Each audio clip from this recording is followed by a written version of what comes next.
Era uma guerra. Todo dia era dito à população brasileira que aquilo era uma guerra.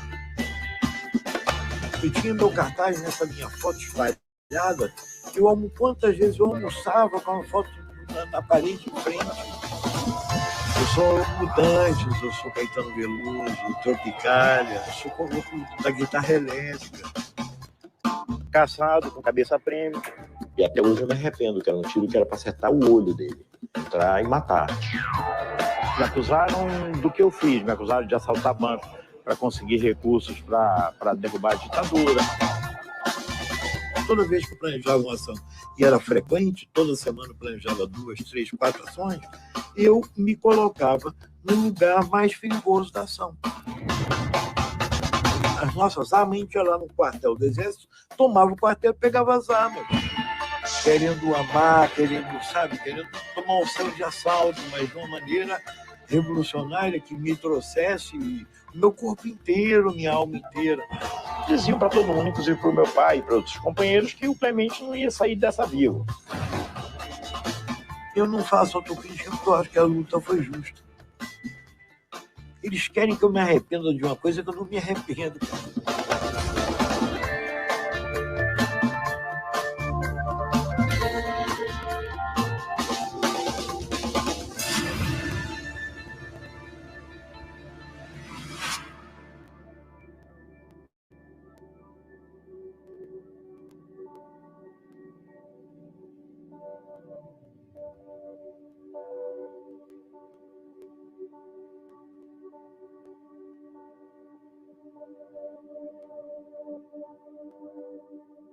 Um belo dia, eu com 13 anos de idade, acordo e está tocando aquelas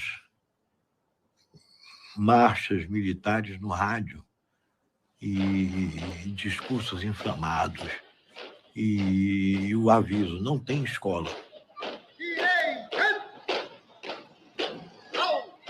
Primeira coisa de um menino de 13 anos é, porra, não tem escola. Já fiquei feliz, caramba. Pô, não tem escola. Mãe, tô indo descer para jogar bola. Não, mas lembra da hora do colégio. Já disseram no rádio aí que não tem escola. Ela falou, o quê? Não tem escola? Eu falei, não é. Aí, pô, foram lá ouvir no rádio o golpe. Dia 31 de março. Do estado vizinho de Mato Grosso, o seu presidente, Manuel Oliveira Lima. Atenção, Brasil! As tropas do 2º Exército, sob o comando do general Cruel, já sitiaram o estado da Guanabara. Assim sendo, declaro vaga a presidência da República. A cassação dos mandatos dos comunistas nas assembleias. Quando teve o golpe de 64, as minhas irmãs mais velhas, elas eram engajadas no movimento estudantil. O que aconteceu é que tinha materiais na minha casa, que eram considerados materiais subversivos, tipo um mimeógrafo. E a gente terminou sendo denunciado pelos vizinhos. E as minhas irmãs nos levaram, né, para casa de um colega de militância delas, né, que era vice-presidente da UNE.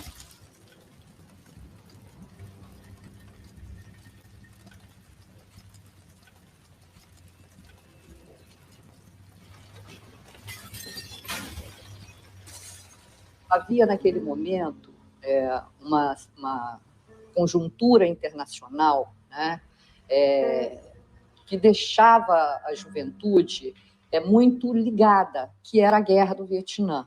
A nossa geração ela produziu essa resistência ao regime ditatorial, ela produziu culturas importantes, quer dizer, nós tivemos desdobramentos na música, na arte, de outras formas de expressão, no cinema, na literatura, na poesia.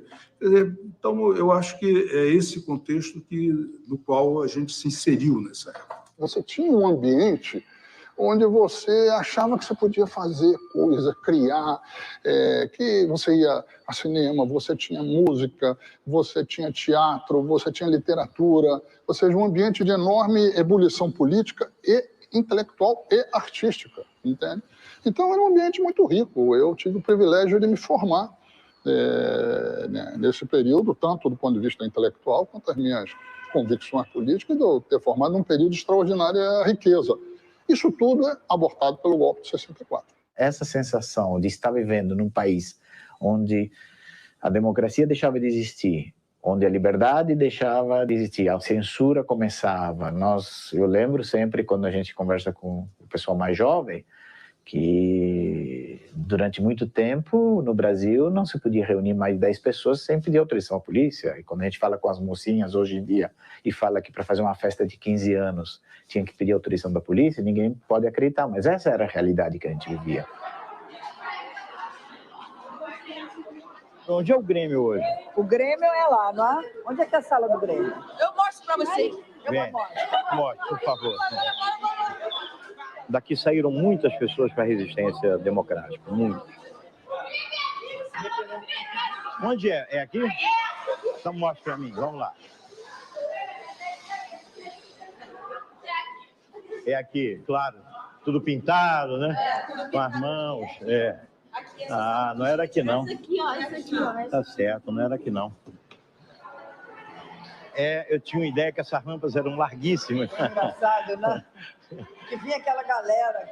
Vinha aquela coisa toda, aquele monte de gente. Raposo, Carlos aqui. Tudo bom? Prazer. Tudo bem contigo? Tudo bom. Beleza. Então você é do Grêmio. Como é o nome do Grêmio? Grêmio Marcos Tonata Fonseca. Meu amigo. Marquinho entrou na LN com 14 anos e morreu com 18.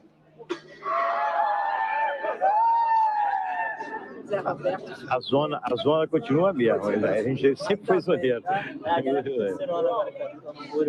todo mundo terceirando. O pessoal que sai do colégio, né? A gente também fazia isso. O último ano, apesar que eu não cheguei até o último ano. Eu entrei na clandestinidade antes de terminar o segundo grau. Que é Carlos Eugênio. Com os cabelos da época lá. Primeira série do clássico. Primeira série do clássico, exatamente. Meu telefone 254883, que foi roubado por um coronel. Não só o aparelho, como a linha. Clássico, noite. Alex de Paula Xavier Pereira. Isso. Mas pois é, nós éramos da mesma turma. Aí não tá por turma, não? Quarta. Eu e Alex fomos para a mesma turma. Você tá na mesma carteira, era uma carteira para 2 pessoas, estava eu e Alex estavam na mesma carteira. E eu conheço o Alex, cujo pai e cuja mãe eram também comunistas.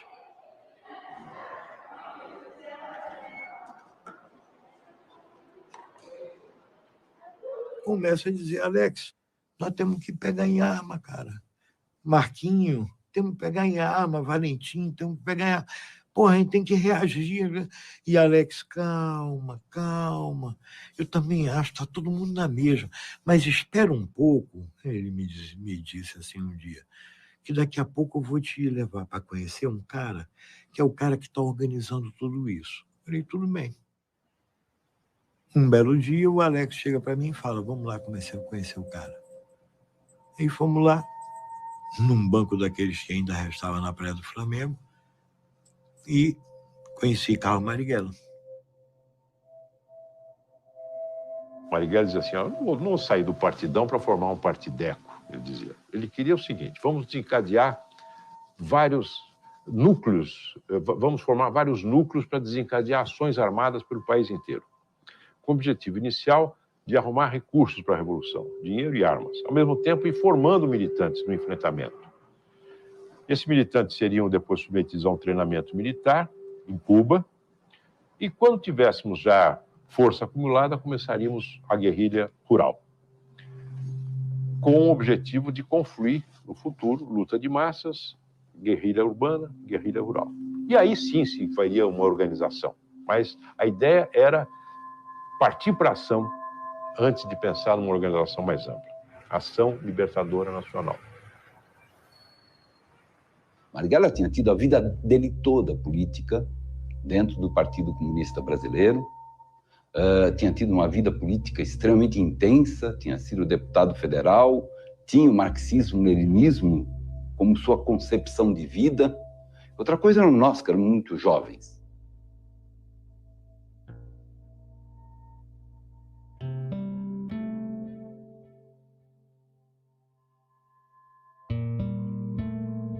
Era uma pessoa de uma importância muito grande, estava ali, de repente, ouvindo.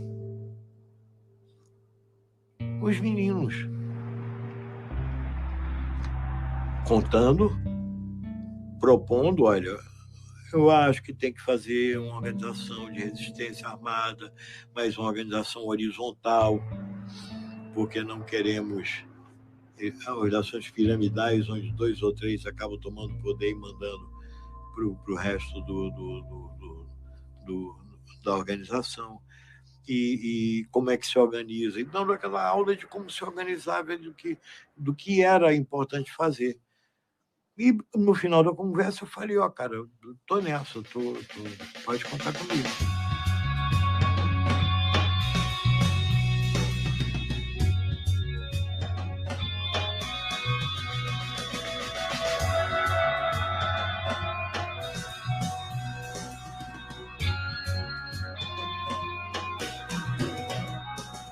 Eu acho que aquele momento era um momento de surgimento do homem livre.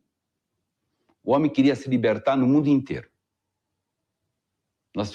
Foi um momento de luta contra os preconceitos, por igualdade racial, por justiça social em todo o mundo. A esse momento todo de libertação, nós tínhamos um exemplo que vinha de Cuba. Cuba tinha conseguido derrubar um ditador imposto pelos americanos, mantido pelo americano, que era o Fulgêncio Batista, e tinha conseguido a partir de um pequeno grupo revolucionário. Cuba era um farol para nós. Às vezes, quando tinha Marlete, trabalhava lá em casa. Dona Maria, tem uma bomba no armário do Carlos Eugênio. E tinha mesmo. E tinha mesmo, porque ele estava fazendo um curso explosivo, porque tinha um dos companheiros que tinha ido no primeiro exército, como a gente chama, treinar em Cuba, e veio de São Paulo para cá para dar aula de explosivo para a gente. Paulo Louro. Aí veio dar aula de explosivo, E a gente lá, e tinha explosivo, tinha dinamite, tinha uma mina veio dinamite no meu armário. Dona Maria, tem uma bomba no armário, Carlos Eugênio, mamãe... Ah, Carlos Eugênio, você é louco? Como é que tem uma bomba aqui? Eu falei, foi o Marighella que mandou. Que pode Marighella que mandou? Marighella manda lá na organização dele. Aqui na minha casa eu mando eu. Você diga para ele, eu falei assim, mãe, você não diz que é favorável à Revolução? Você não diz que no Marighella você confia? Então, tudo bem. Então, deixa eu trazer as bombas para casa, senão não tem jeito. Eu me lembro que, na época ainda de estudante, eu fazia pequenas ações, ia na livraria, tirava livro, e isso era para romper com uma coisa interna, muito mais do que servir de treinamento, mas era para romper com essa formação terrível que me impedia moralmente, né, de assumir uma ação ilegal, né?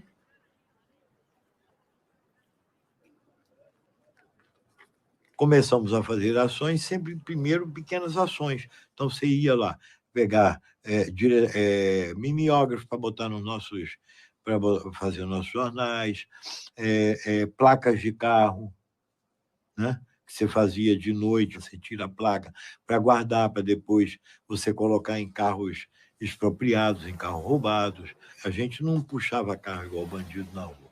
A gente pegava uma pessoa com um carro, chegava para o cidadão, explicava a ele que nós precisávamos daquele carro para lutar contra a ditadura e que nós devolveríamos aquele carro logo que tivéssemos usado.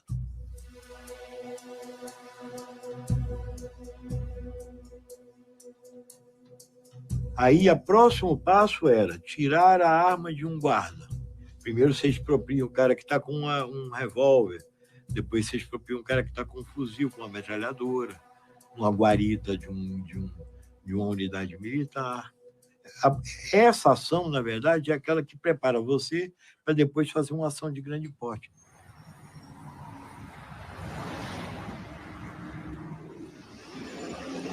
Aqui onde tem essa loja aqui atrás, antigamente tinha um cinema chamado Cine Ópera.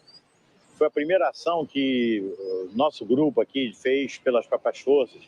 Tivemos uma reunião com o Marighella e propusemos, nós queremos fazer essa ação, mas queremos fazer sozinhos. Já o nosso GTA aqui, eram os outros, a maioria de nós secundaristas, né? E queríamos provar, primeiro a nós mesmos, que a gente era capaz já de fazer uma ação desse porte. E depois também a direção. passamos assim umas 2 semanas ou 3 paquerando a ação. A ideia era pegar um sábado à noite, porque nós percebemos que a bilheteria do cinema da sexta-feira inteira e depois do sábado ficava toda dentro do cinema, numa sala fechada, uma sala fortificada, e tinha um detalhe aterrorizante que estava passando o filme Bebê de Rosemary, que era um filme de terror, né? Que tinha aquela musiquinha é uma musiquinha bem aterrorizante, né? Uma musiquinha com a voz de criança cantando, um negócio horroroso. E a gente ficava aí horas aí dentro do cinema entrando na sessão, assistia um pouco, saía, ia ao banheiro, bebia água, para ir paquerando movimentação de tudo, né? E entramos no cinema, alguns entraram na sessão das 8 para ir disfarçando, não entrar todo mundo junto. E na hora marcada, a gente se encontrou já no mezanino para acompanhar a subida do guarda com o gerente e essa funcionária, para a gente atacar no momento da abertura da porta. A gente saca das armas e rende o guarda, o gerente e a funcionária. O gerente e a funcionária foram rendidos. O guarda resolveu reagir.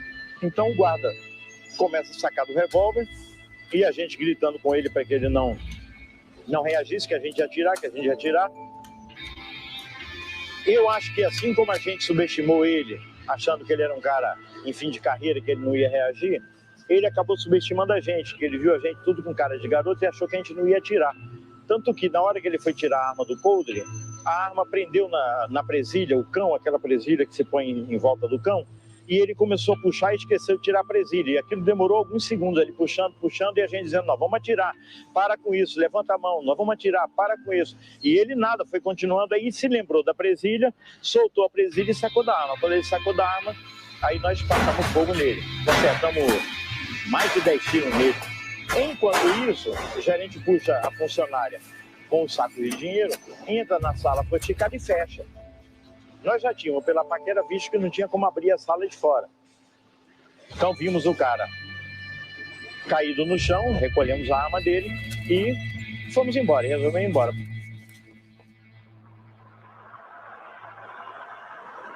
A gente desmobilizou, levou as armas para casa, depois veio fazer o nosso balanço numa pelada aqui no aterro, né?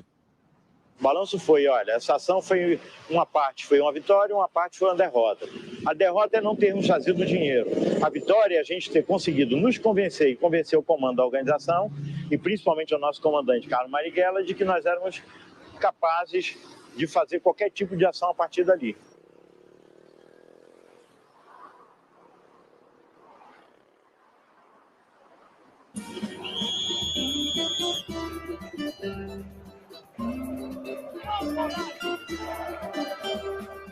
Esse meu codinome, na verdade, foi uma brincadeira, por incrível que pareça. Um companheiro da LN, o Barba, Domingos Fernandes, vascaíno, eu flamenguista, ele resolveu, para me gozar, me deu o nome de um lateral esquerdo chamado Ari Clemente, que não era do Flamengo, e ele me deu o nome de Clemente por causa disso, para mexer comigo, para brincar comigo. E mal sabia ele que ele estava me marcando pro resto da minha vida, porque até hoje eu atendo a 2 nomes, eu atendo a Carlos Eugênio e atendo a Clemente. E aí o que aconteceu foi o seguinte, eu recebo uma carta do Exército me convocando. E eu recebo essa carta, eu vou lá para o Marighella, falei, pô, aí bicho, os caras me mandaram aqui. Aí eu falei, pô, dane-se, né? Tem que apresentar o ano que vem, a gente viaja para Cuba esse ano, até eles saberem que eu não me apresentei, eu já estou em Cuba treinando guerrilha. Mas deixa eu pensar nisso um pouquinho. E realmente, alguns dias depois, ele disse o seguinte, olha, não vamos mandar você para Cuba, não. Deixa o pessoal, vai, você fica aqui. E você se apresenta no Exército. Você diz para eles tentarem te mandar para o Forte Copacabana, porque no Forte Copacabana tem treinamento contra-guerrilha, de contra-guerrilha. Se você está fazendo treinamento de contra-guerrilha, você já está fazendo treinamento de guerrilha.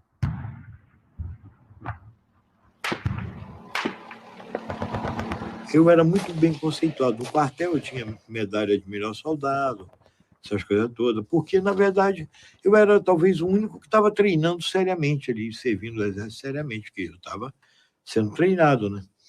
Então, era realmente um soldado muito bem relacionado, fazia as coisas muito bem, gostava, era vibrador, né? Tem esse termo quando você está no quartel, era vibrador. Eu, durante o dia, ia lá, pá, não sei o quê, servia, Soldado Paz, 810, segunda bateria, e quando saía e botava minha roupa de civil, eu ia fazer ações armadas. Esquerda! Talvez eu esteja vivo porque, ao invés de ir para Cuba treinar, eu vim fazer o meu treinamento aqui no Forte Copacabana. A média dos companheiros, quando eles voltavam de Cuba, do treinamento de Cuba, a média era de 9 a 10, 11 meses de sobrevivência.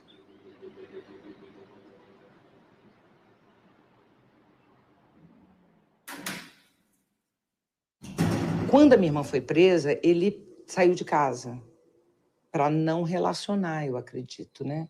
Ela tinha sido presa no Congresso da ONU em Biúna, e quando a coisa da luta armada veio assim mais forte, uma pessoa que estava presa tinha que dar um nome. Mostraram as fotos de Biúna. A pessoa, para não dar o nome de alguém que estaria realmente implicado e que poderia dar outros nomes, optou por dar o nome da minha irmã.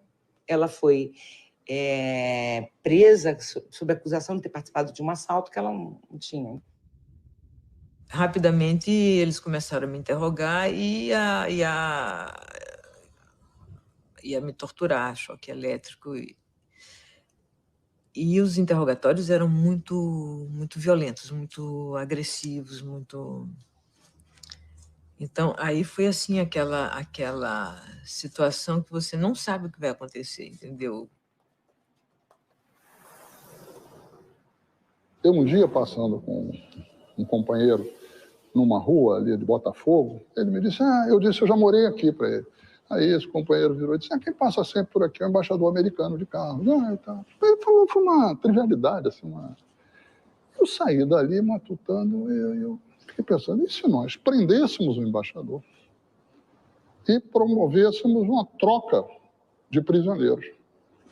Eu fiquei com aquela ideia, levei para a direção, no primeiro momento, as pessoas foram vendo que era factível, fizemos uns levantamentos, era uma operação militarmente muito simples, porque o embaixador andava sem escolta, então ele andava num carro, era cercar o carro, deter o carro, tirar ele dali, levar ele para algum ponto. Nós começamos a ver, e nós chegamos à conclusão que era uma ação militarmente fácil, que nós podíamos fazer.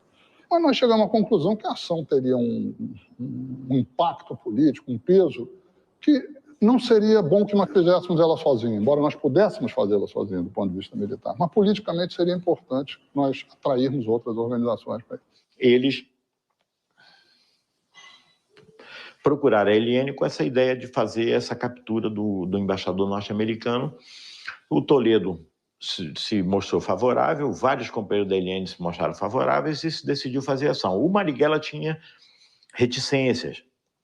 Marighella achava que era hora de se preparar o lançamento da guerrilha rural, que não era hora de se cutucar a onça com vara curta, que não era hora de se chamar atenção tanto assim para uma ação desse porte. Foi capturado e foi pedido uma troca por 15 companheiros presos e, além disso, a divulgação em todos os meios de comunicação, publicar nos jornais, leitura nas rádios, leitura nas televisões, de um manifesto da esquerda armada.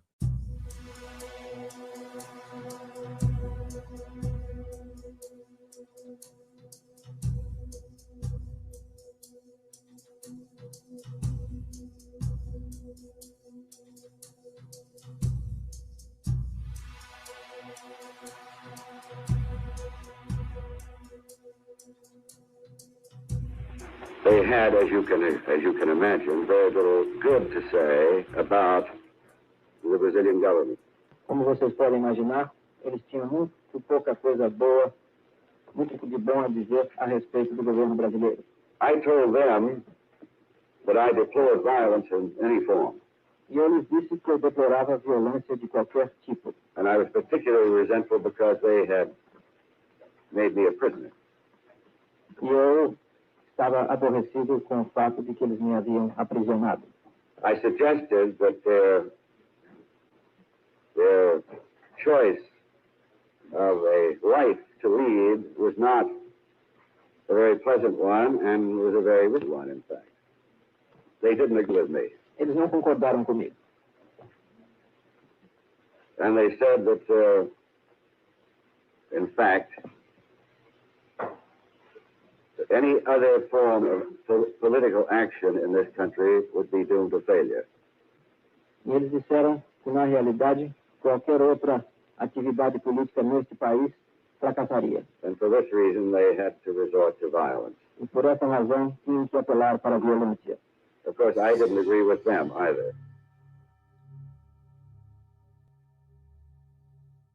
A captura do embaixador norte-americano teve relação direta com a morte de Marighella, porque as pessoas foram caindo exatamente por causa da repressão que veio depois. Caiu gente do MR8, um monte de gente do MR8 foi para a clandestinidade, e da NN também. E aí foi um que foi torturado, que dá o outro, que é torturado, que dá o outro, que dá torturado, que dá o outro, até que chega lá no final da cadeia, que é onde o Marighella é entregue.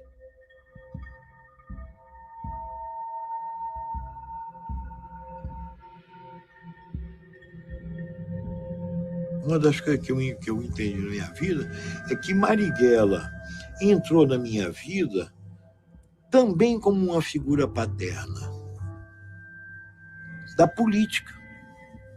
O lado político que eu discordava do meu pai me é trazido por esse homem maravilhoso, por esse homem genial, por esse homem assim que era realmente de um carisma impressionante.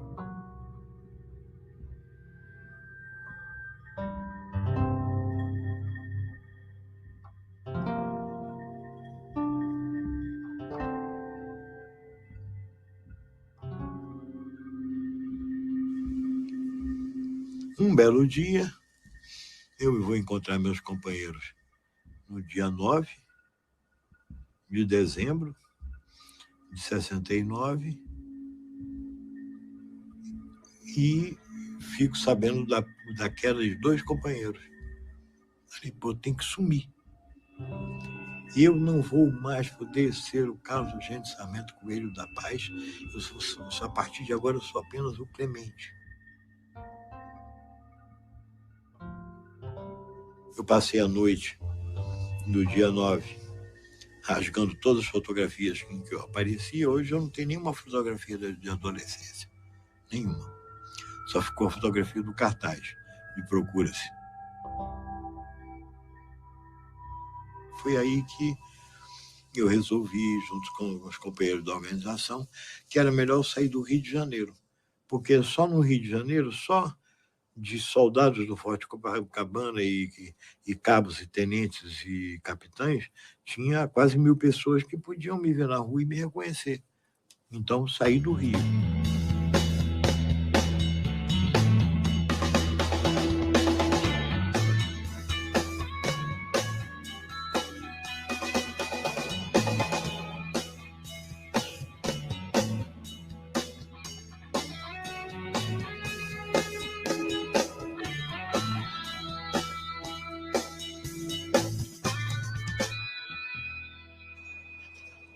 Aqui agora onde tem essa loja aqui, Pelé Clube, antigamente tinha um banco, que era o último banco onde o carro forte recolhia dinheiro, depois ele subia a Avenida 9 de Julho, ia para o centro da cidade, depositar o dinheiro que ele tinha recolhido.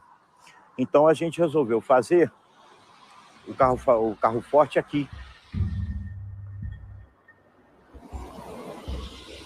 Quando o carro forte parou aqui em frente, tinha um carro que era um Volkswagen, estacionado ali, ele deu marcha ré e encostou a traseira do carro na frente do Brinks para impedi-lo de andar. Ao mesmo tempo, a equipe que assaltou diretamente o carro forte vinha chegando de lá, os companheiros cercaram, nós cercamos o Brinks, eu estava comandando a ação, então eu tinha um carro aqui que me permitia ver o cruzamento de lá, ter contato com os companheiros aqui da Maestro Elias Lobo e com contato aqui com o carro forte. Esse Fusca, ao mesmo tempo, ele serviu de apoio para um grande companheiro que era da Vanguarda Popular Revolucionária, da VPR, Yoshitani Fujimori, que foi encarregado de dar os tiros que iam quebrar o para-brisa.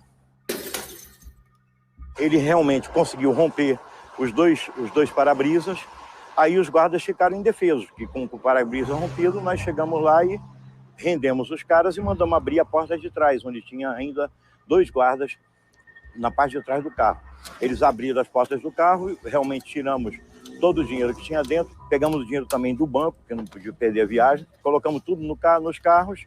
Na hora da fuga, evidentemente, pegamos todas as armas dos caras dos Brinks, pegamos o uniforme, pegamos carteirinhas de identificação, porque isso sempre nos servia depois, colocamos o dinheiro e todas essas coisas que a gente pegou, fomos recolhendo todos os companheiros, os carros foram vindo para cá, demos a volta e entramos ali em direção à direita para o transbordo, que era onde eram lugares que a gente colocava carros que não eram diretamente envolvidos na ação, porque logo que você fazia uma ação armada, a primeira coisa que a polícia tinha era a descrição dos carros que a gente tinha usado na ação. Então, o mais rapidamente possível, você tinha que se desfazer desses carros. Entramos por aqui, fizemos o transbordo e foi um sucesso. Foi uma ação que deu, eu não lembro, inclusive, porque já mudou tanto de moeda, não lembro quanto dinheiro deu, mas deu muito dinheiro.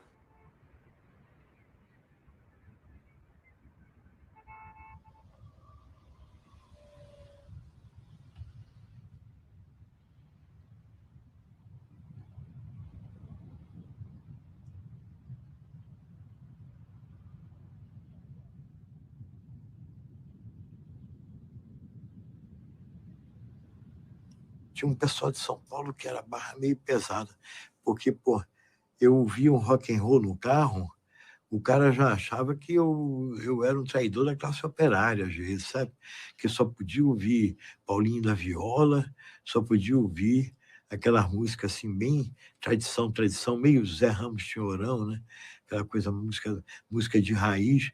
E, cara, eu sou filho dos Mutantes, cara, eu ando meio desligado, já nem sinto meus pés no chão. A minha vida inteira eu vivi dessa maneira. Clemente, ele estava assumindo, na minha época, o comando do Grupo Armado de São Paulo, porque a Guiomar tinha sido presa. A Guiomar que era a comandante do grupo. Nós estávamos penando, nós não tínhamos gente com capacidade, com treinamento, para poder ter fôlego para enfrentar essas ações que se tornavam cada vez mais difíceis nesse enfrentamento com a repressão. Então, ele foi uma figura extremamente importante, porque ele realmente é uma pessoa que conseguiu desenvolver uma habilidade, não é? Tinha uma noção muito clara de ação, de como organizar uma ação, enfim, fazer esse cálculo do balanço de forças, né? Essa noção militar muito boa, uma noção política, era uma pessoa muito ágil, muito fácil de conviver. Então, foi assim, importantíssima a vida dele para cá.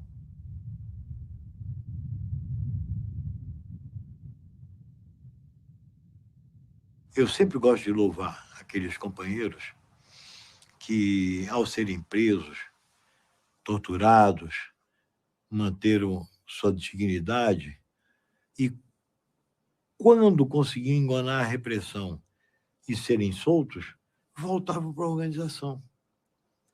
E numa dessas pessoas volta uma companheira e no relatório ela diz: tinha um camarada com cara de nórdico, porque era de uma brancura muito alva e com o vermelhidão nas faces, que assistia à minha tortura E, de vez em quando, pedia para os caras pararem, saía e voltava.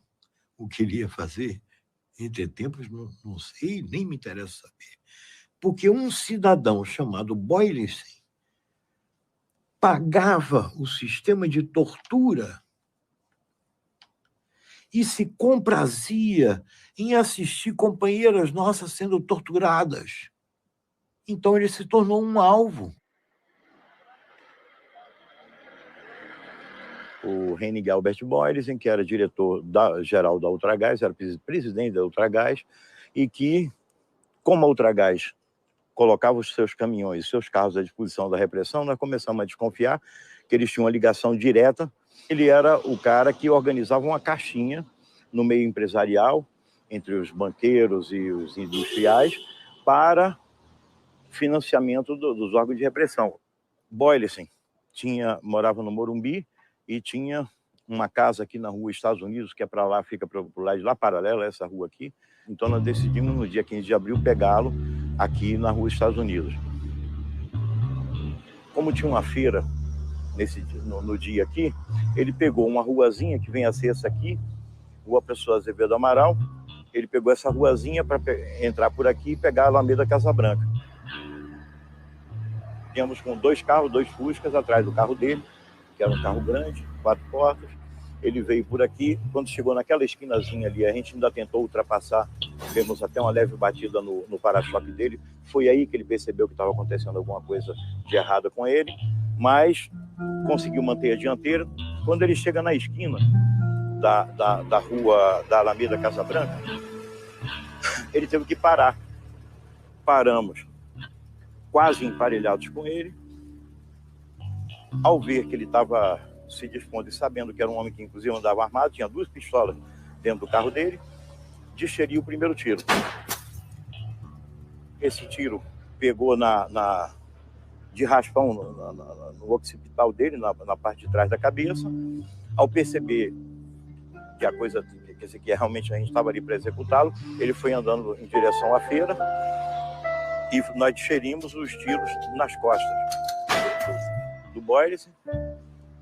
Quando chega aqui, mais ou menos, exatamente na esquina da rua pela qual ele tinha saído, ele cai no chão, com o rosto na sarjeta, e eu fui encarregado pelo comando da ação de dar o que a gente chama de tiro de misericórdia, que quando você faz uma execução, o último tiro, aquele que você dá para ter certeza de que o que você veio fazer, que é executar um agente da repressão, um agente da ditadura, um agente fascista, um agente favorável às torturas, financiador de torturas. Eu, então, dei esse tiro de misericórdia com um fuzil de cima para baixo na cabeça dele.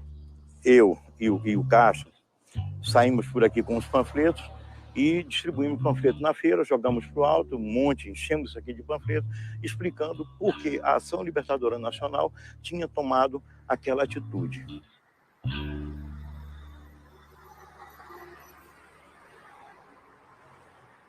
No dia dessa execução aqui, eu tinha exatamente 20 anos de idade.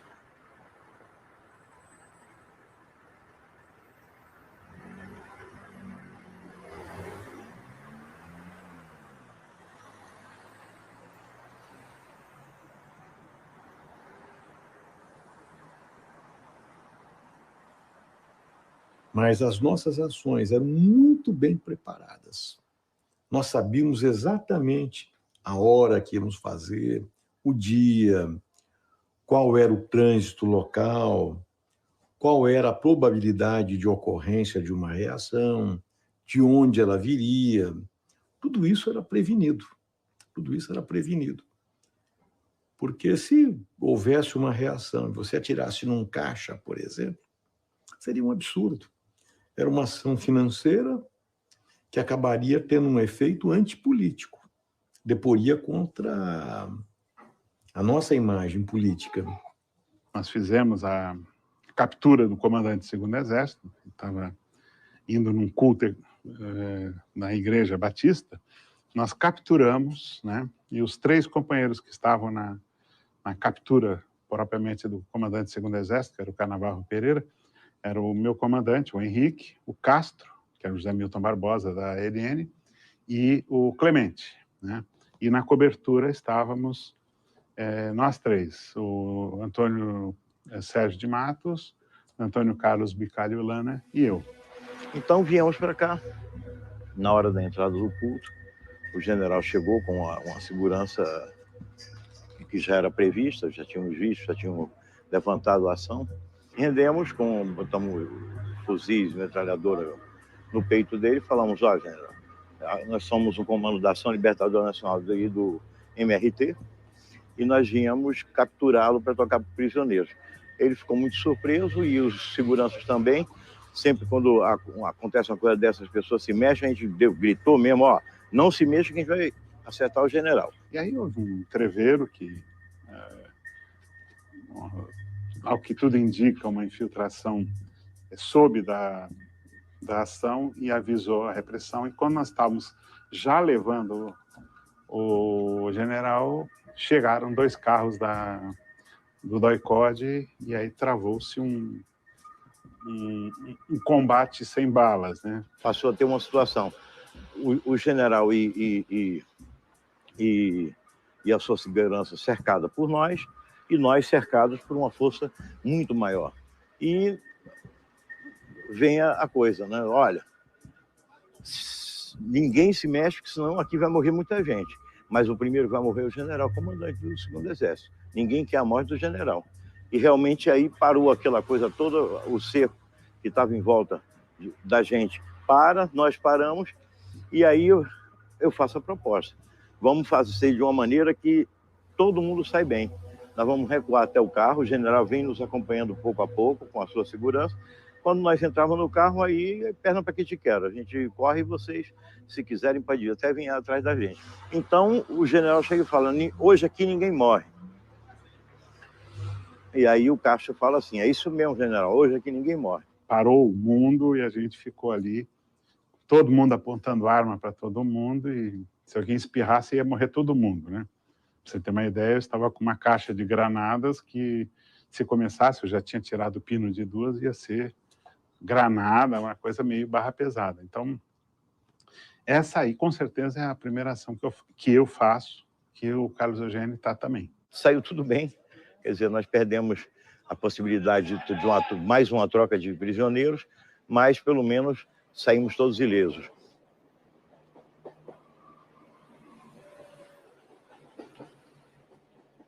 Aqui na Nossa Senhora da Lapa, aí pelas 6 horas da tarde, subia uma Kombi, parava na frente de um banco que estava fechado, porque era sábado, mas dentro tinha sempre um gerente e 2 guardinhas que recebiam esse dinheiro e depositavam no banco. Eu vim aqui nessa esquina, já com a metralhadora na mão, dei uma rajada curta nos pneus do carro que estava na frente, para forçar o carro a parar e para que todo mundo visse o que estava acontecendo. E os guardas já estavam na porta do banco, o gerente abrindo, e os 4 companheiros se aproximam e dão o bote e rendem os 4 guardas, o gerente e o motorista da Kombi. Só que aí acontece um problema na ação. 2 companheiros que estavam nessa esquina, um deles era um companheiro experimentado, o companheiro Ari Rocha Miranda, cujo codinome era Miguel. O outro era um companheiro totalmente despreparado. Na hora que a ação começa, o companheiro se apavora e começa a andar para atravessar ali. Exatamente nessa hora, um táxi fura o bloqueio dos companheiros lá naquele sinal. Evidentemente, eu estava aqui no meio da rua, não ia deixar o táxi passar. Eu me abaixei, me ajoelhei e atirei no táxi. Quando espocam os tiros, aí o companheiro que se apavora mesmo. Ele puxa a arma. Um dos companheiros que estavam aqui nessa esquina, dando a segurança, se virou e viu um cara armado, com a arma para cima, e deu um tiro nele. Só que quando ele faz isso, o Miguel se joga para salvar a vida do companheiro. O companheiro cai no chão e a bala que era dirigida a esse companheiro foi atingir o peito do Miguel. Esse companheiro que se apavorou, jogou a arma no chão e saiu correndo, foi embora da ação. E Miguel volta para o seu posto para cumprir a sua tarefa até o fim. Eu me aproximei, vim até aqui e falei: Miguel, e aí? Ele: tudo bem, comandante, está tranquilo, não tem problema. Aí eles saem do banco com o dinheiro, eu vou logo atrás deles, evidentemente dando segurança, e ficamos por último, eu e Miguel aqui, na esquina, que era exatamente o plano que estava combinado. Quando nós vimos que todo mundo está entrando nos carros, já estava entrando nos carros, eu viro e falo assim, vamos lá, Miguel, ainda dei assim um encontro assim no ombro dele, vamos lá. E fui caminhando. Quando eu vejo, o Miguel caiu no chão. Foi aqui que Miguel caiu. Foi bem aqui que ele caiu. Porra, o cara, se ele avisa pra gente que tá ferido, o que que o comandante da ação, que no caso era eu, ia fazer? Desmobilização, deixa o dinheiro e vamos tratar do cara, né? Mas ele fez, sabendo disso, ele fez questão de não falar para ninguém e cumprir o seu dever até o fim. Antes de morrer, ele gritou: viva a Revolução, viva a Ação Libertadora Nacional, viva Marighella, e faleceu. É muito duro você enterrar um companheiro seu.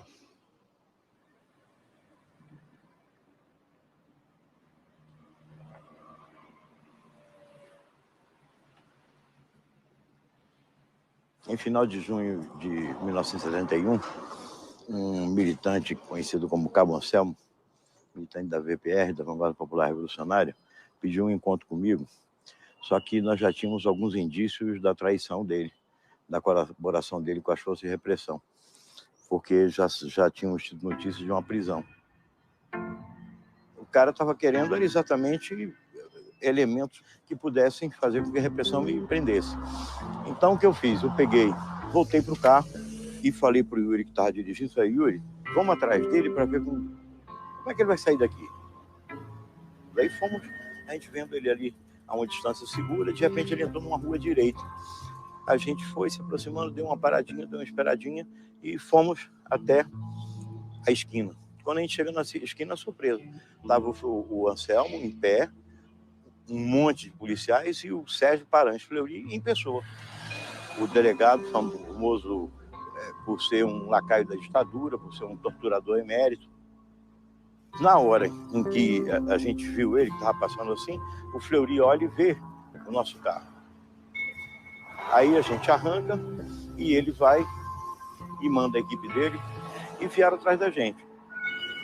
Então nós fomos cortando algumas ruas aqui pela Vila Mariana, até que nós entramos aqui nessa rua que se chama Jorge de Viriçá. Quando a gente chega aqui, eu falei assim pro Yuri: dá um balão, vamos em cima dos caras. Porque era melhor você partir para o enfrentamento ali com uma equipe um pouco mais reduzida, 2 Fuscas e uma Kombi, do que permitir que mais para frente eles nos fizessem um cerco mortal. Então, quando chegamos aqui na altura dessa pracinha, o Yuri chegou aqui, veio ladeando aqui pela calçada e deu um balão realmente e partiu de novo para lá. Aqui tinha um matagal. Então, o que os caras fizeram? Os caras viram que a gente estava indo em cima deles, saíram dos carros, foram para dentro do matagal com as armas e pegaram a Kombi, atravessaram ela no meio da rua para impedir a nossa passagem. E passaram fogo. Então, eu peguei a minha Luger 9mm e comecei a atirar por cima do capô do carro. E fui atirando. Atirei 3 pentes. Tive a sorte ou o azar de acertar um tiro no Fleury, que passou pelo nariz dele.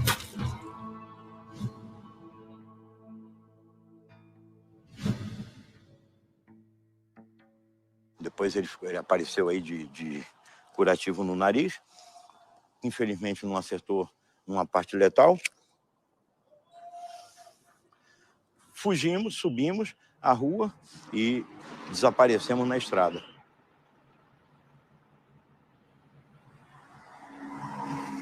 Clemente é um animal guerreiro. Clemente mudou muitos comportamentos. Quando eu fui preso, eu tinha uma arma do lado direito e uma cápsula de cianureto aqui. Quando eu fui preso, a primeira coisa que me fizeram foi um soco na cabeça, porque eu fui pego entrando no lugar que eu morava. Foi um soco na cabeça, eu fiquei tonto, e já não pude mais pegar isso aqui. Aí já me agarraram, e a segunda coisa que fizeram foi tirar a cápsula de cianureto. Tem companheiros que conseguiram engolir a cápsula de cianureto, não funcionou. O Clemente aboliu a cápsula de cianureto. Ao fazer isso, ele pregou a resistência até o final. Não se entregar de nenhuma maneira. E ele, inclusive, aqui em casa, ele me contou isso 1 ano, 2 anos, quando ele esteve aqui em casa, a gente fez um churrasquinho, a gente não se via há algum tempo. Ele me contou que, depois da minha queda, ele dizia para todo mundo, quando caírem, digam que o Clemente que está comandando, para eu não ter chance de retorno. Ele não queria dar chance nenhuma de retorno dele. Se ele fosse preso, ele queria morrer lutando. Ele tinha uma capacidade enorme de sentir o cheiro, de ver o risco, de pressentir a presença da repressão, a presença do inimigo, que é uma coisa dele, é uma característica cangaceira dele. Graças a essa característica, ele conseguiu, em inúmeras ocasiões, perceber que a repressão estava chegando. Ou fugiu ou enfrentou, mas, enfim, não foi surpreendido. O Carlos Eugênio, ele, veja, para mim é um mito. Ele se torna um guerrilheiro de grande importância, um comandante militar da LN, que consegue passar 6 anos na clandestinidade, o que é verdadeiramente um milagre. Ou seja, é coisa de gênio. O Carlos Eugênio, se tivesse continuado nas Forças Armadas, provavelmente ele seria marechal.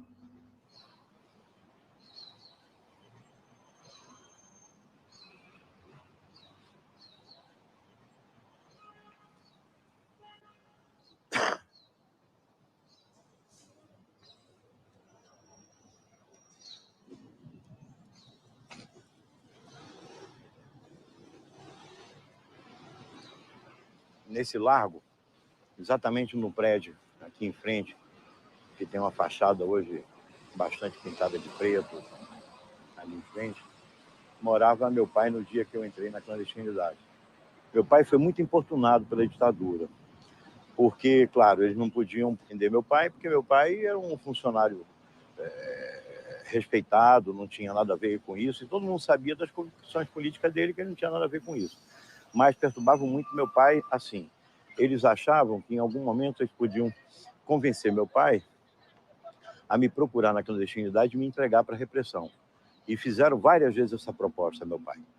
Meu pai nunca aceitou, mas eles faziam coisas do tipo. Iam invadir o apartamento do meu pai, aí diziam assim, olha, nós temos notícia que tem uma carta do seu filho aqui, e que essa carta pode levar a localização dele, então nós vamos procurar a carta. Aí quebrava o apartamento do meu pai todo, quebrava os móveis, quebrava a parede, destruía o apartamento do meu pai. Pararam de importunar meu pai no dia em que levaram meu pai ao doicode e fizeram meu pai ouvir e presenciar torturas de companheiros presos. E, por último, mostraram ao meu pai o cadáver de um companheiro dele, que eu nunca soube quem era, porque meu pai não soube dar nenhuma descrição, que ele viu um corpo todo marcado de tortura, todo arrebentado, e aí fizeram a última proposta ao meu pai.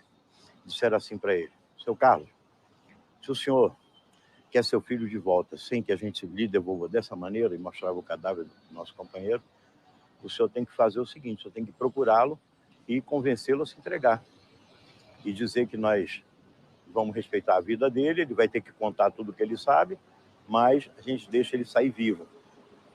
E disseram a ele, porque o senhor sabe, o seu filho é condenado à morte, nós nunca vamos entregá-lo vivo, vamos torturar ele, vamos fazer dele picadinho e vamos entregar o corpo dele exatamente como está o corpo do companheiro dele aqui. Meu pai disse que sofreu muito na hora, isso ele me contando anos depois, mas que ele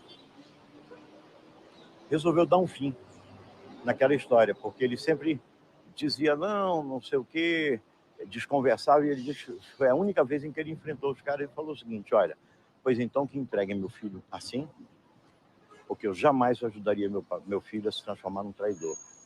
Eu não concordo com o que ele pensa, mas eu quero meu filho íntegro como ele é, Então, eu prefiro que me devolvam meu filho em cadáver do que devolvam meu filho fazendo um acordo com vocês. Aí diz que foi um silêncio na sala, foi, claro, sala de tortura. E desde então pararam de perturbar meu pai. Que ele conta do terror que ele tinha de passar na frente de uma banca de jornal, porque ele dizia assim, meu filho, eu passar na frente de uma banca de jornal, eu virava para o outro lado, porque eu dizia assim, e se tiver escrito lá que você está morto? Ele não ouvia noticiário, se ele estava num restaurante ou num bar e alguém ligava um noticiário de rádio, ele saía. Ele pagava a conta e ia embora, porque ele não queria ouvir. Quer dizer, eu não vou ouvir que ele dizia que ele não sabia. Um cara como Carlos Eugênio, ou cara como Paulo Tarso Celestino, um cara como Yuri Xavier, que é o que vem, são as pessoas que vêm depois do Toledo, do Joaquim Câmara Ferreira, o cara como Luiz José da Cunha, o Criolo, são pessoas que estavam marcadas. Então, o risco de acontecer alguma coisa com elas era diário, era 24 horas por dia havia o risco de estar sendo seguido, de ser delatado, de ser cercado porque foi reconhecido, qualquer coisa assim. Então, você ter esse risco presente na sua vida leva a você ter um zelo pela segurança muito maior do que o normal. E o Márcio Leite Toledo, por causa de problemas que eu não sei, não vou entrar porque é de outra organização, foi um risco que as pessoas acharam que existia. Não gostaria de falar. Mas o Márcio foi a falha trágica do Clemente. Márcio Toledo. Essa foi a falha trágica do Clemente.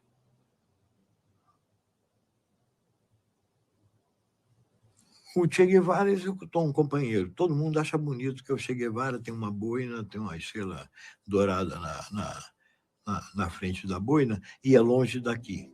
Todas as revoluções têm um momento ou outro em que uma organização decide que para a sua defesa, para a defesa dos seus quadros, você tem que executar uma pessoa que faz parte de uma coordenação nacional, cujo líder mais importante, não que ele tivesse mais poder, porque não existia esse tipo de coisa entre nós, mas porque ele tinha mais importância política, morre numa sexta-feira à noite. Sábado de manhã nós ficamos sabendo. E uma dessas pessoas desaparece. Fica 40 dias desaparecido. 40 dias. Não foi um dia, 2 dias. Quando você sumia um dia, todo mundo já tinha que ser investigado. Por que você não veio ao ponto? Por que você deixou de aparecer para a organização ontem? Porque eles estavam pegando o pessoal e tentando fazer acordo. E, companheiro, o que aconteceu? Eu achei que a organização estava degringolando e que a minha primeira obrigação era a preservação da minha própria vida. E as vidas dos companheiros todos que ficaram não eram importantes para serem preservadas? Você, na hora em que a coordenação nacional estava enfrentando a repressão, tendo perdido Joaquim Câmara Ferreira, que era assim, o nosso último grande líder, você desaparece 40 dias para se provar, você agora vai ter que provar que está tudo certo. Aí sai numa ação junto com esse grupo de fogo, com uma metralhadora, porque, afinal de contas, era um homem treinado em Cuba.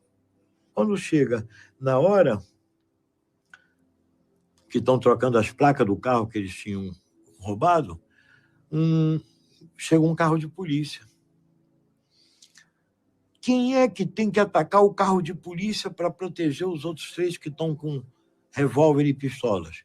O da metralhadora. O que o homem da metralhadora faz?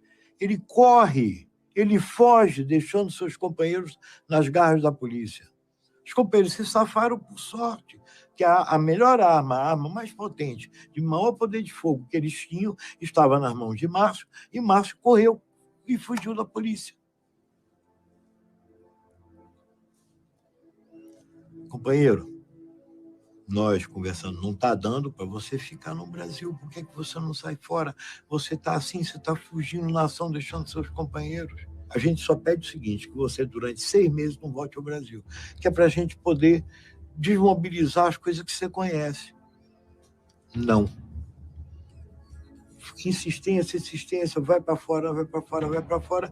Teve um momento que alguém, que não vou dizer que foi, que não fui eu que dei ideia. Foi uma ação assumida, nós não assassinamos friamente ninguém, escondido de todo mundo, não. Nós deixamos um panfleto no lugar, dando o nome dele, as funções dele, o que ele está feito, o que a organização decidiu e por que a organização decidiu. Foi tudo público, saiu nos jornais no dia seguinte. O Che Guevara, inclusive, quando decidiu, quando ele decidiu na Serra Maestra, e ninguém se lembra disso, porque o Che virou pop. Ele fez questão de dar o tiro, para que ninguém fosse responsabilizado. Você fez o mesmo que o Che? Eu não sou Che Guevara. O drama que foi a morte do Márcio Leite Toledo, que é um cara que tem que ser olhado com respeito, Carlos Eugênio nunca olhou o Márcio Leite Toledo como sendo um traidor, nunca como sendo um verme que deve ser desprezado. Carlos Eugênio sempre olhou, sempre falou de Márcio Leite Toledo com respeito. Tá? Assim, o que nós tínhamos a fazer foi a escolha que nós fizemos. Isso daí, eu acredito, é uma coisa muito simples. Era um cerco brutal, que qualquer erro poderia ser fatal para muitas pessoas.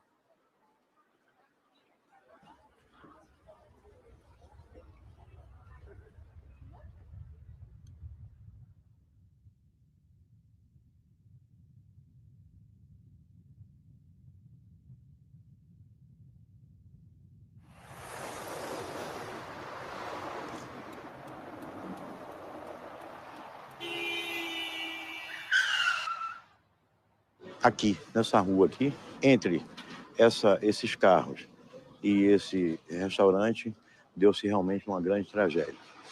3 companheiros, que eram o Antônio Carlos de Caliulana, que era o Bruno, Ana Maria Nassinovic, também da Coordenação Estadual de São Paulo, e Marcos Donato da Fonseca, junto com Yuri, tinham um almoço para discutir questões pertinentes à organização em São Paulo nesse restaurante. Eles pagaram a conta, saíram do restaurante pela porta lateral e foram até aqui onde estava estacionado o Fusca.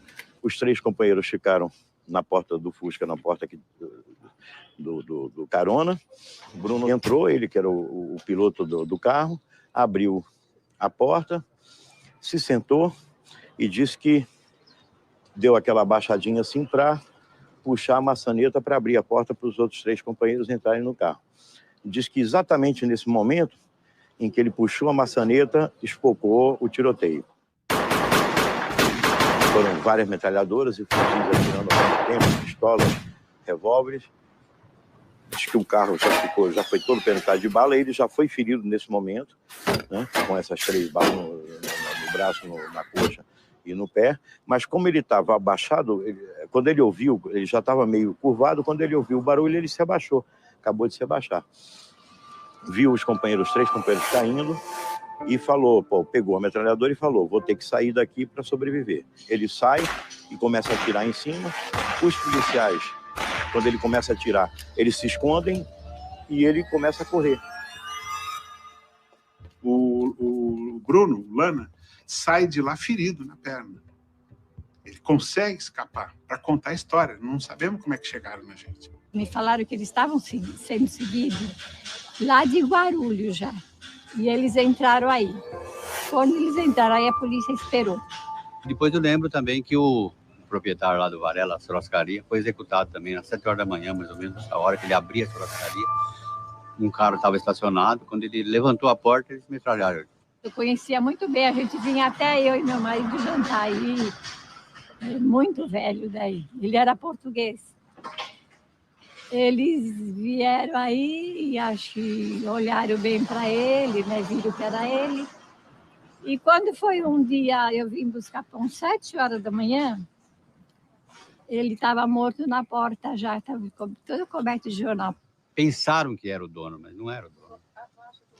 Não, ele não era tão bobo assim de fazer isso, né? Porque dentro do comércio dele ia denunciar os clientes dele. Para quê? Para procurar confusão? Eu acho que não. Ele foi morto completamente errado. Deduziram que foi o dono do restaurante, porque o babaca saiu falando. Fui eu que chamei a polícia, não sei mais o que, tá. E aí foi justiçado. E é uma coisa que não é agradável, mas tem que reconhecer, tinha que ser justiçado, como exemplo, para não acontecer de novo. Já tínhamos perdido Carlos Marighella, já tínhamos perdido o velho Joaquim Câmara Ferreira, já tínhamos perdido meu avô, o Paulo de Tarso Celestino, já tínhamos perdido o Ludovico, já tínhamos perdido um monte de combatentes importantes, outros estavam no exílio, outros estavam presos, vários mortos, desaparecidos, assassinados. E aí, como é que a gente ia sobreviver à queda de uma coordenação regional quase inteira, que eram 4, foram mortos aí 3, e o Yuri. E Marquinho, nesse dia, 14 de junho de 72, tinha 18 anos. Um menino que, aos 14 anos, decide lutar pela liberdade, dá 4 anos da sua vida e, antes de completar a maioridade, antes de chegar aos 18 anos, é fuzilado em uma rua do bairro da Moca. Ana Mariana Sinovic, primeira mulher, primeira vez que eu dividi um teto com uma companheira, primeira vez que eu tive a sensação de que tinha um projeto de 2 pessoas, um homem e uma mulher juntas, que se amavam, aquela que estava sempre junto, as 2 fotos, a minha e a dela, nos cartazes de Procura-se. Uma mulher que me fez entender muito da vida, muito. Silvio Rodrigues, o grande compositor, cantor cubano, um dos fundadores da Nova Trova cubana, ele tem uma canção muito linda que termina dizendo assim: "Soy feliz, soy un hombre feliz y quiero que me perdonen por ese día los muertos de mi felicidad." Sou feliz, sou um homem feliz e quero que me perdoem por esse dia os mortos de minha felicidade. É o que eu tenho a dizer a Ana, Yuri e Marquinhos.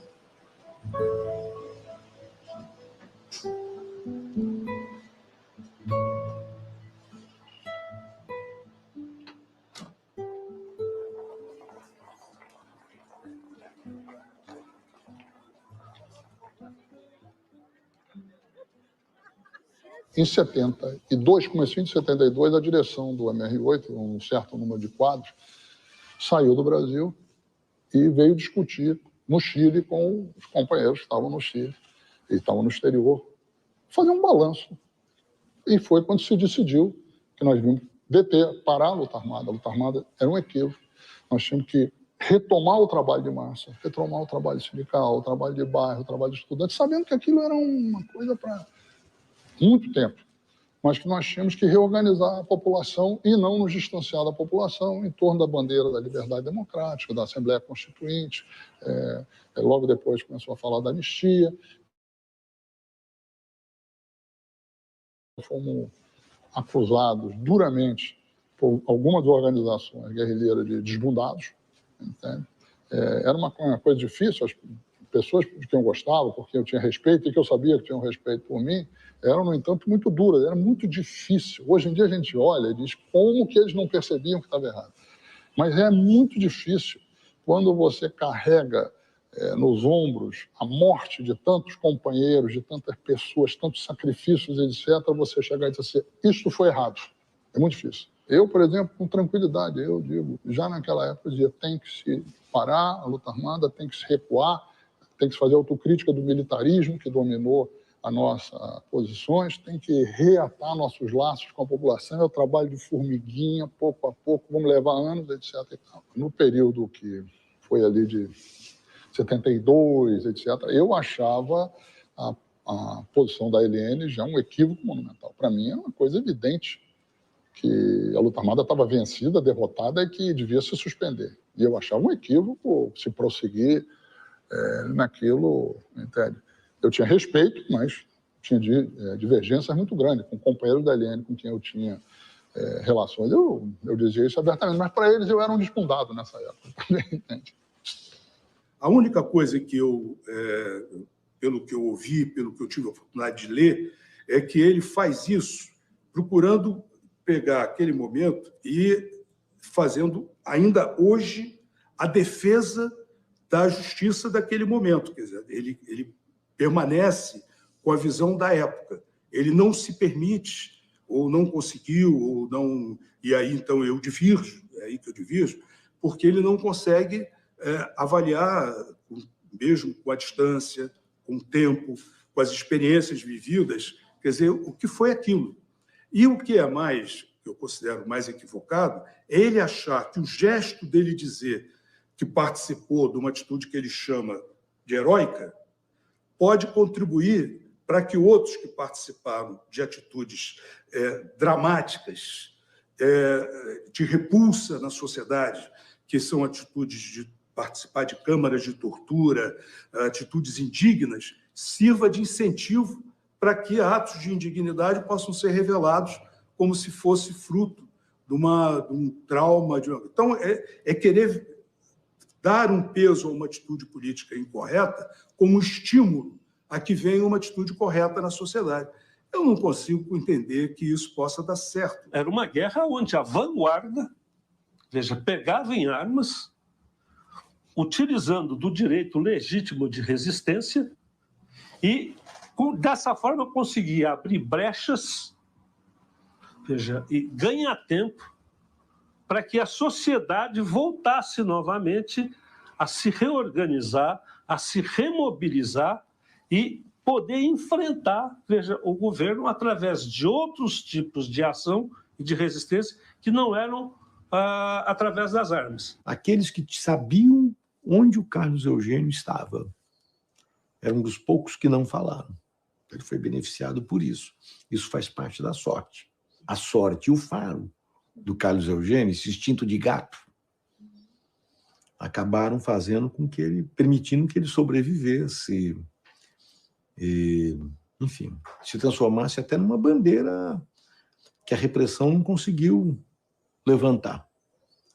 E foi uma derrota para a repressão, né? Deixar que o Carlos Eugênio sobrevivesse. O Carlos Eugênio, se fosse capturado, com certeza ele seria torturado até a morte, porque era um cara que era odiado, muito odiado. Então, quando eu fui capturado, uma das coisas que eu tinha para falar era um ponto com ele. Eu abro um ponto frio, né, que era em outro lugar, do outro lado da cidade, e os caras vão babando para pegar o Clemente, né? E chega lá, não tem Clemente nenhum, voltam furiosos, porque eles estavam ávidos por pegar o Clemente e matar, né? E não encontram. Aí eles voltam e descarregam em mim, né? Porrada em cima e tal. Ele parece que tinha o corpo fechado. Conseguiu ficar pelo menos 2, quase 3 anos incólume, né? Mas até que um dia a direção, como diz, estavam sendo muita gente presa, assassinada, até que a direção teve que decidir tirá-lo do país, porque ele estava marcado para morrer. Eu tinha uma irmã que já estava exilada em Paris, tive onde cheguei na casa dela, mas mesmo assim, ainda naquela esperança de, tinha esses companheiros que ainda tinham ficado no Brasil, se eu tiver alguma sinalização,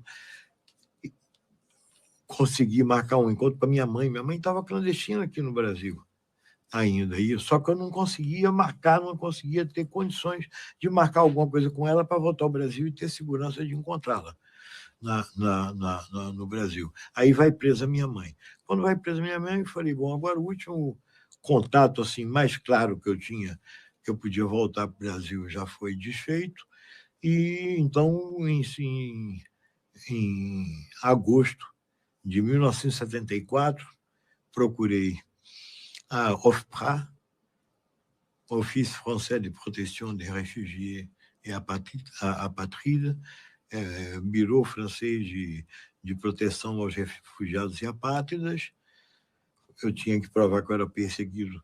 É a coisa mais simples, que bastava pegar qualquer jornal com a minha foto estampada como procurado e pediu refúgio na França. Quando eu encontrei com o Carlos Eugênio na França, eu tinha 19, ele tinha 23. Era o comandante. Mas 23 era um menino e, ao mesmo tempo, ele estava mais gordo, ele tinha passado pela União Soviética, então ele tinha umas roupas assim muito sisudas, muito sérias, assim, sabe, que eu olhava. Foi um encontro muito legal, muito importante. O primeiro emprego que eu tive lá foi como instalador de carpete. Era um pessoal português que tinha uma empresa de instalação de carpete que me contratou, fiquei instalando carpete em grandes lojas de departamento, em grandes escritórios, né? Eles trabalhavam sempre assim para fregueses, para grandes fregueses. E, ao mesmo tempo, tentando me reencontrar com outros sonhos. Quer dizer, o que é que eu vou fazer agora? Nós fomos derrotados, o que me resta? Oui, mais c'est pour ça, c'est que Emilia, elle m'a pas, ça développe des prédispositions. Quand on était jeunes, on a rencontré Carlos, on était pratiquement des enfants. On avait 18 ans, 19 ans. Et je crois Carlos ne parlait pas beaucoup de son passé, de guerriero, de la lutte armée, etc. C'est-à-dire qu'on savait les choses, mais par bribes, de façon impressionniste. Il n'y avait pas un récit linéaire, continu. Et moi, j'aimerais bien, un jour, que tu m'expliques le rapport entre la violence de ce que tu as vécu dans la lutte armée et la musique. Je pense qu'il y a un rapport, mais je ne peux pas en parler. Je pense qu'il y a un profond rapport. Mais j'aimerais beaucoup que tu m'expliques ça. Aí, se eu tenho que começar a explicar, vou começar a explicar agora. A música foi a minha maneira de voltar a ser humano, a viver em vez de sobreviver, a reencontrar a ternura. Depois eu conto para ela, pessoalmente, porque não dá para contar. Na época não dava para contar porque eu não conseguia contar. Essas pessoas todas não sabem o que a gente viveu.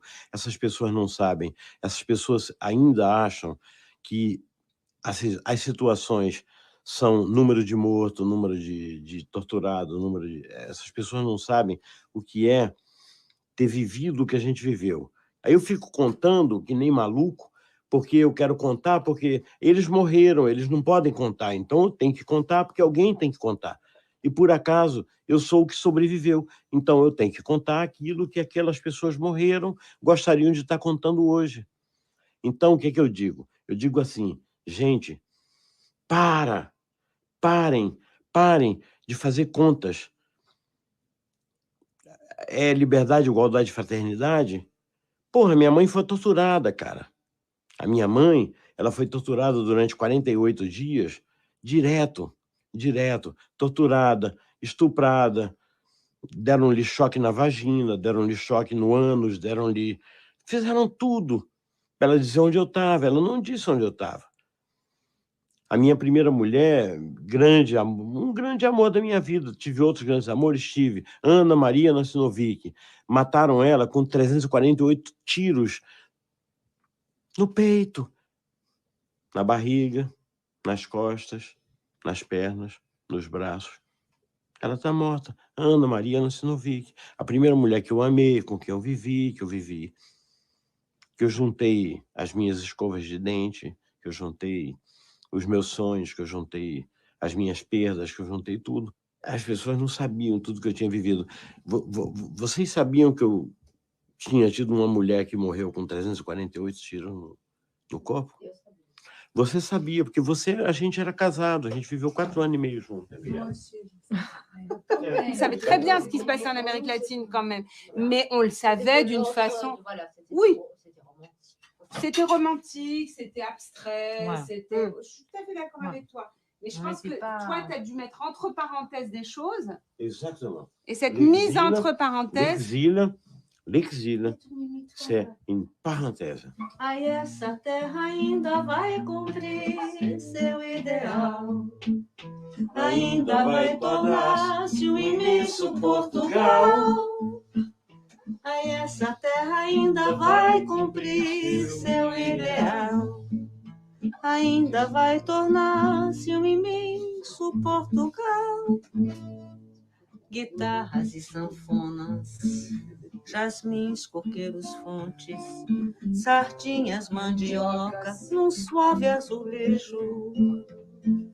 E o rio Amazonas, que corre traz os montes, e numa pororoca deságua no Tejo. Ai, essa terra ainda vai cumprir seu ideal. Ainda vai tornar-se um imenso Portugal. Ai, essa terra ainda vai cumprir seu ideal. Ainda vai tornar-se um império colonial. Um império colonial.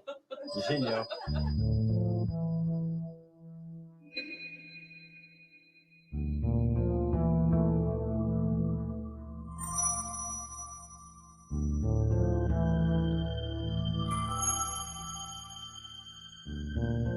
Carlos Eugênio me preocupava, mas ele não tinha sido preso. E mamãe foi presa e foi terrivelmente torturada. Ela passou um mês que não se sabia aonde ela estava. Onde ele estava. A minha irmã Valéria estava em Paris, aí voltou para o Brasil e só um mês conseguiram falar com ela. Ela estava com 20 quilos a menos do que ela tinha normalmente, entendeu? Quando ela foi presa, diz que os policiais que estavam lá na Operação Bandeirantes, né, fizeram uma maior festa. Aquela velha vai chegar e vai dizer onde é que está o Clemente. Diz que os presos todos ouviram. Soltavam um rojão, sei lá, a imagem exata. E ela não falou nada. Ela foi... Porque, além dela ser uma mulher muito forte, nordestina, e assim, aquele jeito de personalidade, de caráter forte, ela era muito inteligente e muito firme. Então, o que ela fez? Ela tinha que dizer como que aquele documento falso chegou na mão dela. Muito esperta, ela não fez o mesmo erro que fizeram com a minha irmã, de dar o nome de alguém que depois viria a ser processada. Ela fez uma história que só incluía gente morta, que já tinha morrido. Aí os caras torturando ela, os torturadores, falavam, mas, dona Maria, a senhora só conhece defunto? E mais, eles queriam saber onde estava meu irmão. Meu irmão não estava mais no Brasil. Isso aí é 1974. Meu irmão já estava exilado. Ela poderia dizer, meu filho não está no Brasil. Mas ela não queria mostrar uma fragilidade da organização que não tinha no seu principal dirigente do Grupo de Fogo, que seu dirigente não estava aqui, ou por alguma questão. Então, ela não só poupou o filho, não foi só a mãe, como ela soube poupar a organização que ela fazia parte. Nenhum dirigente da Ação Libertadora Nacional que foi preso ficou vivo. Foram todos exterminados. Eles avisaram. Botaram prêmios pelas nossas cabeças. O prêmio pela minha cabeça era $1 milhão da época, que ainda era convertível em ouro, e antes da crise do petróleo.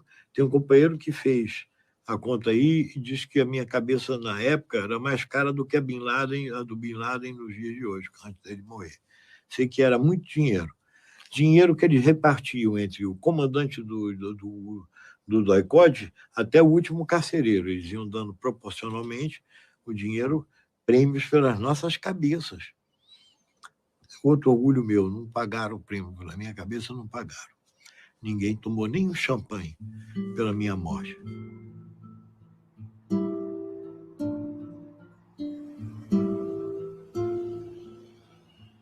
Em fevereiro de 81, minha irmã liga de São Paulo dizendo que papai estava internado e que o médico tinha sido descoberto um câncer tipo galopante, que o médico dava no máximo 2 meses de vida para ele. Eu falei, vou voltar.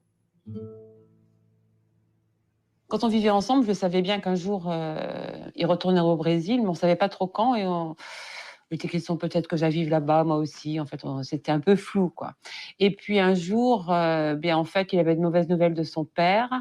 Et il a voulu le voir parce qu'il savait que c'était très grave et que s'il ne retournait pas au Brésil, malgré les dangers qu'il courait en rentrant, il ne reverrait plus son père. Donc, il est parti. Il est parti et donc il a pu être auprès de son père les derniers instants de sa vie.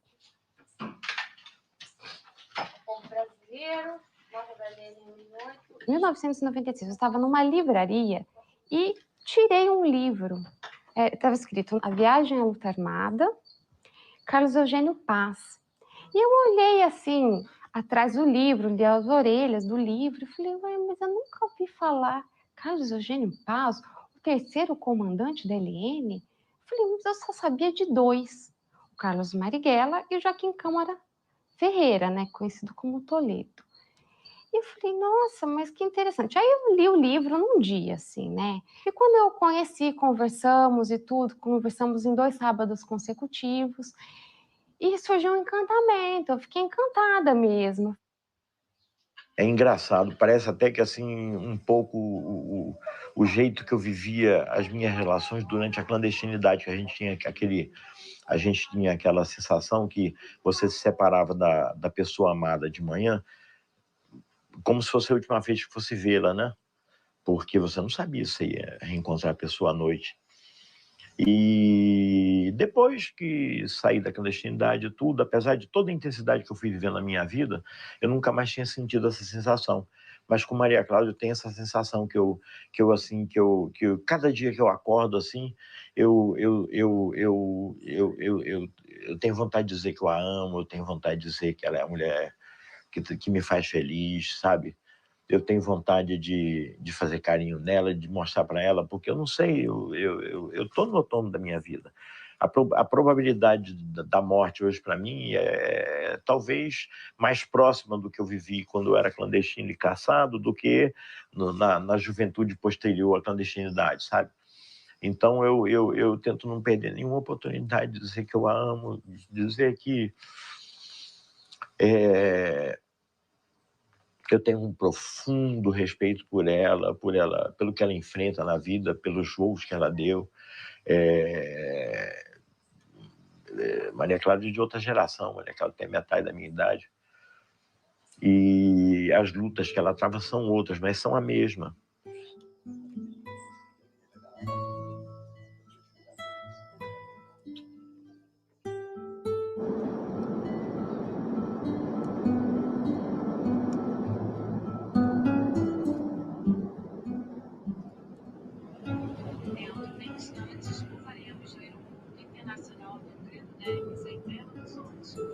Pedimos que retornem aos seus assentos e coloquem o encosto da poltrona na posição vertical.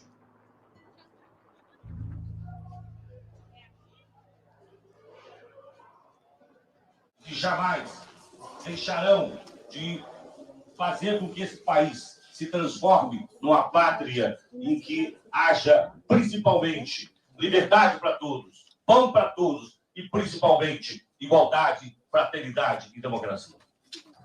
Se não fosse o espírito de luta de vocês, se não fosse o engajamento, o princípio de vida que vocês tiveram, nós certamente hoje não estaremos aqui reunidos em liberdade fazendo essa celebração. As nossas homenagens primeiras sempre devem ser feitas a esses brasileiros que sempre lutaram tanto sofreram em razão da busca dos seus princípios.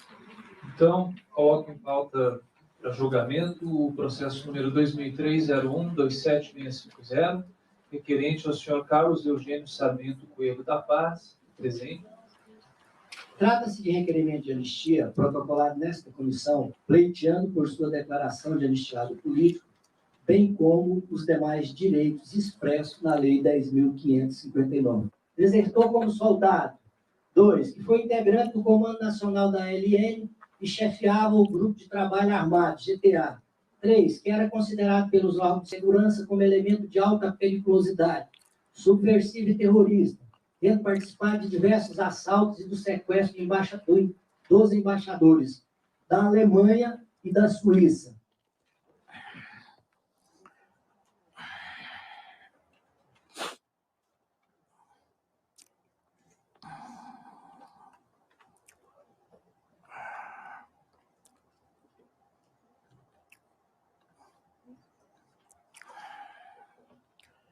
Nós somos aqueles que mantivemos nesse país uma chama dizendo, ó, cada vez que tiver tirania aqui, a gente vai lá e mete o cacete. Nós somos aqueles que dizem que se essa democracia que existe aqui hoje, amanhã for haver um retrocesso, vai aparecer outras gerações e vão fazer exatamente a coisa que nós fizemos. Nós somos um povo que luta. E não um povo que apanha. Apanhamos porque lutamos. Mas o mais importante, o essencial, o estratégico, é que nós lutamos e vamos continuar lutando.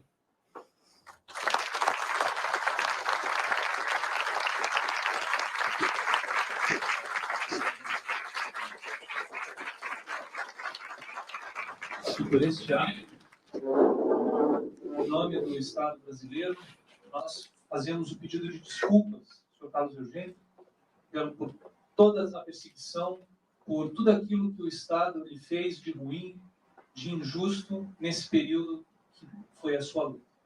Nossas homenagens.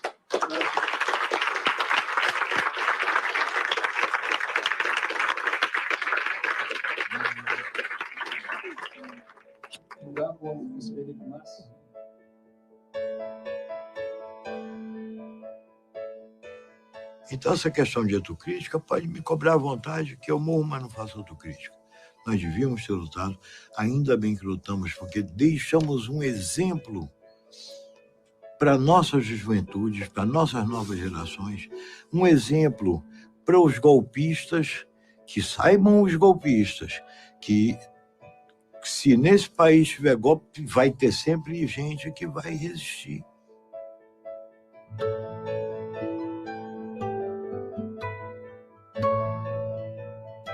Câmera, ok?